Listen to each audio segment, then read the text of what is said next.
ताकत है वहाँ जनसंख्या बहुत ही कम है। और जनसंख्या कम होने की वजह से देखो पैसा अगर नहीं आएगा ना, मेंटेलिटी में डिफरेंस आने लग जाएगा। अब हम लोग एक चीज जो बोलते हैं ना कि एजुकेशन बहुत जरूरी है, ये जरूरी है, ये जरूरी है, आपको सबसे ज्यादा छुपाया ये जाता है कि फाइनेंस जरूरी है, क्योंकि उन्हें पता था कि शिक्षा अगर देंगे तो 25 साल लगेगा इसको। फाइनेंस जरूरी है, फाइनेंस से आप कहीं पे भी कोई साम्राज्य खड़ा कर सकते हैं। उसे सस्टेन करने के लिए शिक्षा की जरूरत होती है। जापान ने कहा कि ये सब नौटंकी हमारे यहाँ नहीं चलेगा, ये जरूरी है, वो जरूरी है, और ग्रेजुएशन का सर्टिफिकेट पे तुम कुछ नहीं कर पाओगे। जापान ने इन सारी चीजों को समझाया। दुनिया का सबसे खुशहाल देश देखो, दुनिया के 5 सबसे खुशहाल देश जहाँ गरीबी का नामो निशान नहीं है, एक भी गरीबी नहीं है। तुम अगर 1 महीने बेरोजगार हो जाते हो तो तुम्हें 2.5 लाख रुपया महीना सरकार देती है, क्योंकि वहां सैलरी 5 लाख देते हैं सब। इस शिक्षा का उद्देश्य संस्कार विकसित करना है। माँ बाप संस्कार सिखा के भेजे हैं। और कौन तुम लोग का किताब में सिलेबस है संस्कार का, तो नहीं बताओ तो। आज हम लोग को बुलेट ट्रेन दे रहा है। 1960 में इसने बुलेट ट्रेन चलाया था। रीजन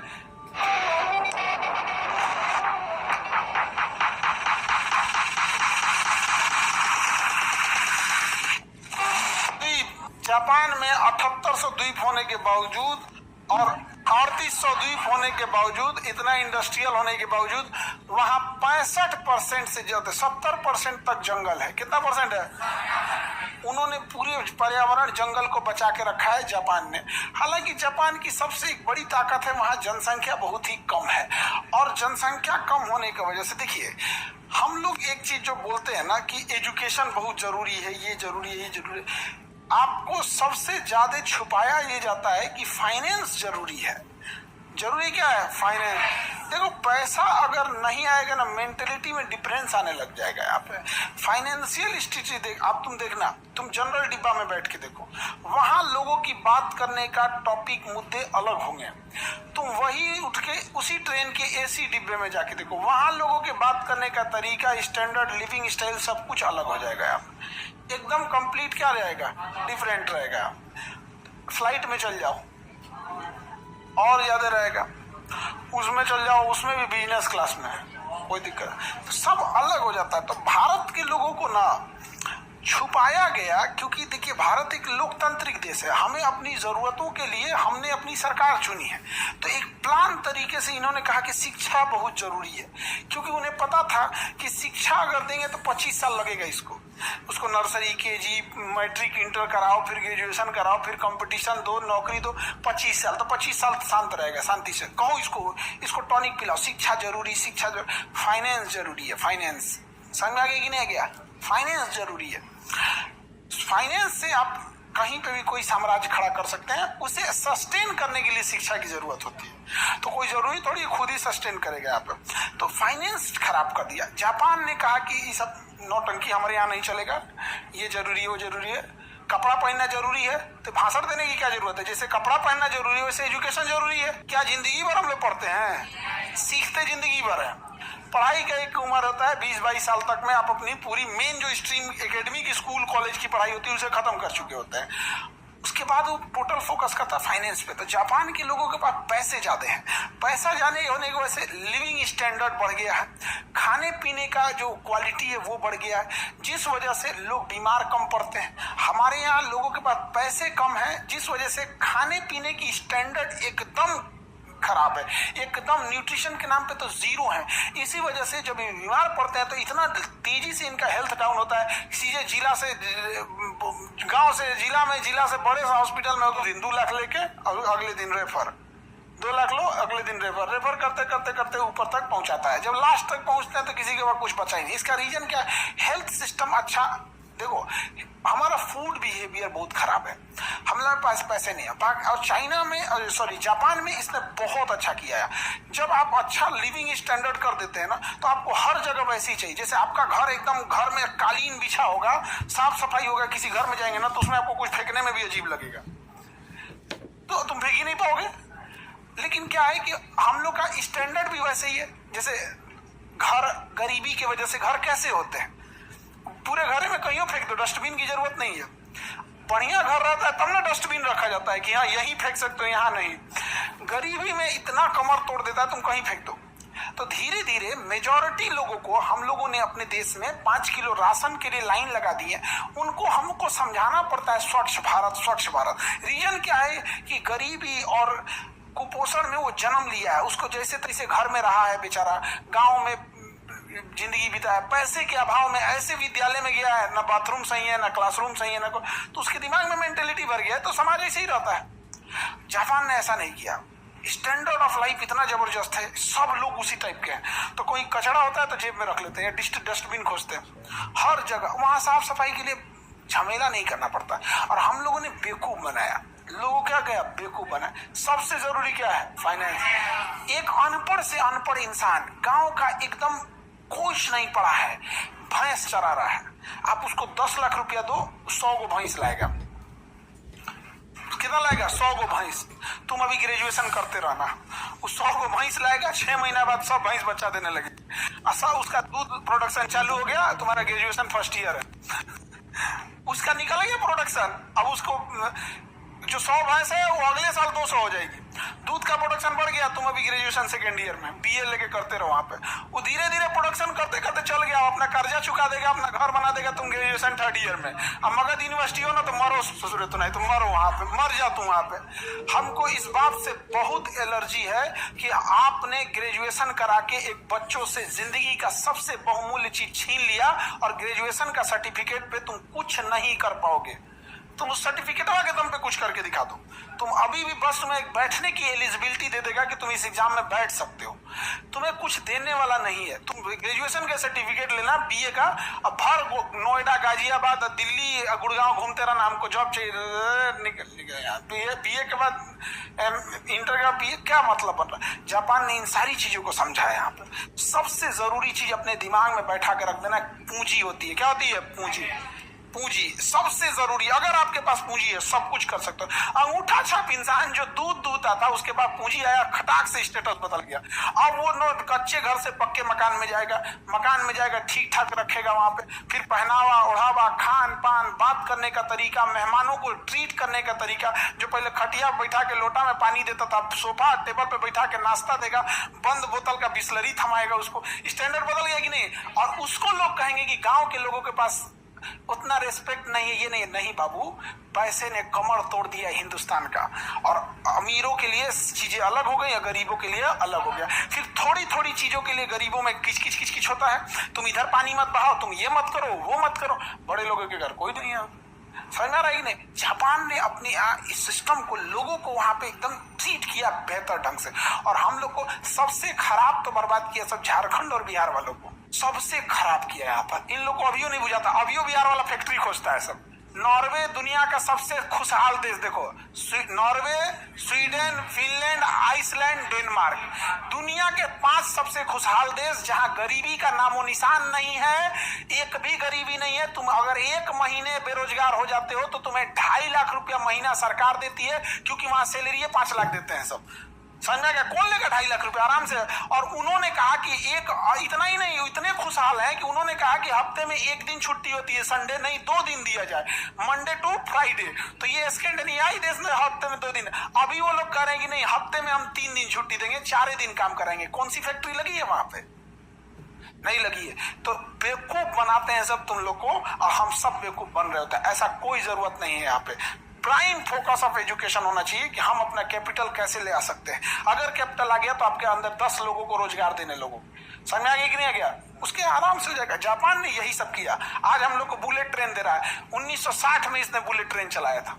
रीजन क्यों चलाया था? क्योंकि लोगों के पास इतना पैसा आ गया था, एजुकेशन को इतना बढ़ावा दिया था, इतना पैसा आ गया था कि लोगों को 6 घंटा 7 घंटा ट्रेन में बैठना बोरियत महसूस लगी थी। उन्होंने गवर्नमेंट से पूछने लगे थे कि ये क्या तरीके बना रखा, हम 6 घंटा 10 घंटा ट्रेन में बैठेंगे। तो वहां मजबूरी बन गई कि क्या हुआ कि बुलेट ट्रेन लाया। और हम लोग वंदे भारत पे खुश हैं, वंदे भारत पे खुश है। कोई स्पेशल ट्रेन नहीं है वंदे भारत, इस गलतफहमी से निकाल दो। उसे स्पेशल ट्रीट किया जाता है। एक वंदे भारत 20 ट्रेन को डिस्टर्ब करती है। कौन सी स्पीड भाग रही है? एवरेज स्पीड 120 है। वंदे भारत की एवरेज स्पीड 120 है। मार वंदे भारत, ये वो रीजन हम लोग का जो लिविंग स्टैंडर्ड है वहीं ले आके सीमित कर दिया। भाषण देता है कि शिक्षा का उद्देश्य संस्कार विकसित करना है। माँ बाप संस्कार सिखा के भेजे हैं, कौन तुम लोग का किताब में सिलेबस है संस्कार का? तो नहीं बताओ तो। अगर संस्कार माँ बाप नहीं सिखा के भेजते तो 500,000 क्लासरूम के वो संभालने वाला एक अकेला शिक्षक नहीं संभाल सकता था। ये किसके बदौलत? संस्कार का। भाषण देता है सब यहाँ पे। जापान को टेक्नोलॉजी अपनाई है वहां पे। पैसा अगर नहीं, कैपिटल नहीं आ सका तो हम आग लगा देंगे डिग्री और डिग्री देने वाले दोनों में। बिना मतलब का नौटंकी करके रखा है। 3 साल का ग्रेजुएशन हो, 4 साल कर दिया सब। नहीं तो ये रानी बानर मार दिल बीच एक तो सोचा 3 साल में कुछ नहीं हो रहा था, 4 साल कर दिया उसको। ना सेमेस्टर कर दिया। इस सेमेस्टर से सबसे ज्यादा फायदा जानते हो किसको होगा? जो कॉलेज नकल कराते हैं उनको। पहले वो नकल कराने का 4,000 रुपया सुविधा शुल्क साल में 1 बार लेते थे, अब सेमेस्टर वाइज हो गया, अब साल में कितनी बार लेंगे? 2 बार। यानी पूरे ग्रेजुएशन में पहले जहां 3 बार लेते थे, अब 4 साल का ग्रेजुएशन सेमेस्टर वाइज होने के बाद 8 बार। अगर सुविधा शुल्क 2,000 भी लेता है एक एग्जाम में पास कराने का, तो पूरे ग्रेजुएशन में 8 दूनी 16, 8 सेमेस्टर है, 16,000 रुपया तुम केवल सुविधा शुल्क के नाम पे दे दोगे, क्योंकि तुम्हें नकल करके पास होना है। और इसमें तुम्हारी कोई गलती नहीं है, क्योंकि तुम्हें पता है, तुम समझदार हो, ग्रेजुएशन करने से कुछ नहीं होता है। अपना समय तो बचाए, तुम समझदार हो। कौन जाएगा मरने के लिए कॉलेज में? अब कोई मतलब का नहीं। और यहाँ ये सबने एकदम बेहतरीन काम किया। इनका एजुकेशन सिस्टम अलग है। इनके एजुकेशन में, इनके स्कूल में मिड डे मील का खाना 5 स्टार होटल का होता है। जापान में मिड डे मील का खाना कैसा होता है? 5 स्टार होटल है। हम लोग का तो छिपकली गिरल होती खिचड़ी। तो जापान का बात अलग है, यहाँ पे डेवलप है। और जब ऐसा होने लगता है ना बाबू, देखो समाज में जब आपके पास कैपिटल आ जाएगा, पैसे आ जाएंगे ना, तो फिर आप दूसरे को रोजगार देने लगेंगे। फिर आप खुद से ना राशन छोड़ दीजिएगा, सब्सिडी वाला LPG छोड़ दीजिएगा। जब खुद से आपके घर में 2-4 आदमी आ जाएंगे, गाड़ी 2 घोड़ा आ जाएगा, तो आपको खराब लगने लगेगा है। तो लिविंग स्टैंडर्ड केवल के एजुकेशन की वजह से नहीं, कैपिटल हुआ। तुम्हें कोई कितनो बेवकूफ बनाए, याद रखना, भाषण दे तो हमारा बात याद रखना। हमसे कई बार हमसे कोई मंच पे बोलता है तो हम मंच पे बोल देते हैं। एगो तो नया सगुफा सीखा है, शिक्षा मंत्री बन जाएंगे तो कौन सी कर लेंगे? कौन सी कर लिया शिक्षा मंत्री हम लोग का। शिक्षा मंत्री क्या कर लेंगे? एजुकेशन जब भी चेंज करेगा तो टीचर्स करेगा सब, जो स्कूल में पढ़ा रहा है सब, और जो बच्चे करेंगे उसके सिवा कोई नहीं करेगा। शिक्षा मंत्री बैठ के करेंगे। पते नहीं है शिक्षा मंत्री को, इसी से बाहर निकले तब पता चलता है सरकारी स्कूल टपक रहा है पानी। चेंज कर पाएगा जी? नहीं चेंज कर पाएगा। यहाँ पे शिक्षा मंत्री हमरा से कहता बना दिया, हमें नहीं बनना है भाई। बार बार हमरा से यही पूछता है यहाँ पे, शिक्षा मंत्री बने कोनो अच्छा चीज बताओ। हमको ये सब हम एक चीज जानते हो, हम ना वो एक होता है ना, इंसान बहुत अच्छा बोलता है कि किसी को खराब ना लगे। हम कहते हैं कि खराब लगे, कि लगना चाहिए तो लगना चाहिए, यहाँ पे खराब लगना चाहिए। हमारा बस एक ही चीज है, पढ़ाई होल्ड करने की क्षमता है। जैसे गाड़ी में क्या होता है, ब्रेक चढ़ान पे इंजन पावरफुल रहे ना तो कितना चढ़ान रहेगा रोक ले। तो एजुकेशन क्या करता है ना, आपको आपके पास अगर जो साम्राज्य है उसे बचा के रखने में क्षमता देता है। सोचो तुम्हें पहले साम्राज्यवा तो दे, बचाएंगे कौन चीजें? हमरा राइफल दे दिया कि निगरानी करो, घर है झोपड़ी, कौन चोरी करेगा यार? कौन करेगा? जाएगा तो बेचारा आप पर्स में से 200-400 छोड़ के जाएगा। बहुत गरीब था यार, छोड़ के चला जाएगा। यहाँ पे क्या मतलब बनता है? लेकिन अगर बढ़िया साम्राज्य रहेगा, किसी को रख लेंगे तुम सुरक्षा। देखो कौन सा धीरूभाई अंबानी MBA किए हैं, कौन सा ऑफिस टाटा संभालते थे और अंबानी संभालते थे? कोई नहीं संभालते। वर्क है, ऐसा थोड़ी कि हमको अकेले सब कुछ संभालना। उसके लिए अकाउंटेंट है, उसके लिए CA है, ऑडिटर है। केवल फाइनेंस देखने के लिए होते हैं सब। मेकर है, चेकर है, अकाउंटेंट है, CA है, ऑडिटर है। 5 गो तो यही हो गए सब। मेकर मैंने एगो पेमेंट करेगा, मेकर एगो चेक करेगा ठीक है कि नहीं है, तो maker, checker, CA, accountant, CA, audit, 5 गो तो यही हो गया सब। और जिसकी कंपनी उसको कुछ नहीं बुझाता है, ये क्या मेकर, चेकर, ऑडिट कोई नहीं होगा, कुछ बुझा रहा है यहाँ पे। लेकिन ये इस सब मामले में सबसे रियलिस्टिक अप्रोच है। आज दुनिया में सबसे ज्यादा लोग कहाँ के जिंदा रहते हैं? 110 साल एवरेज एज हो गया जापान का। सबसे ज्यादा बूढ़े कहाँ मिलेंगे? जब मरिए नहीं रहा है सब। क्यों? खान पान इतना बढ़िया खाया है। इस सरकारी स्कूल में 5 स्टार होटल का खाना गया है, इतना छोटा से। और हमारे यहाँ रिकेट्स हो गया है छोटे बच्चों को। समझ में आ गया कि नहीं आएगा? कुपोषण हो गए सब। क्या जाएगा उस 70 साल में? 40 हेलते तो शुगर पकड़ के बैठ जाए वो।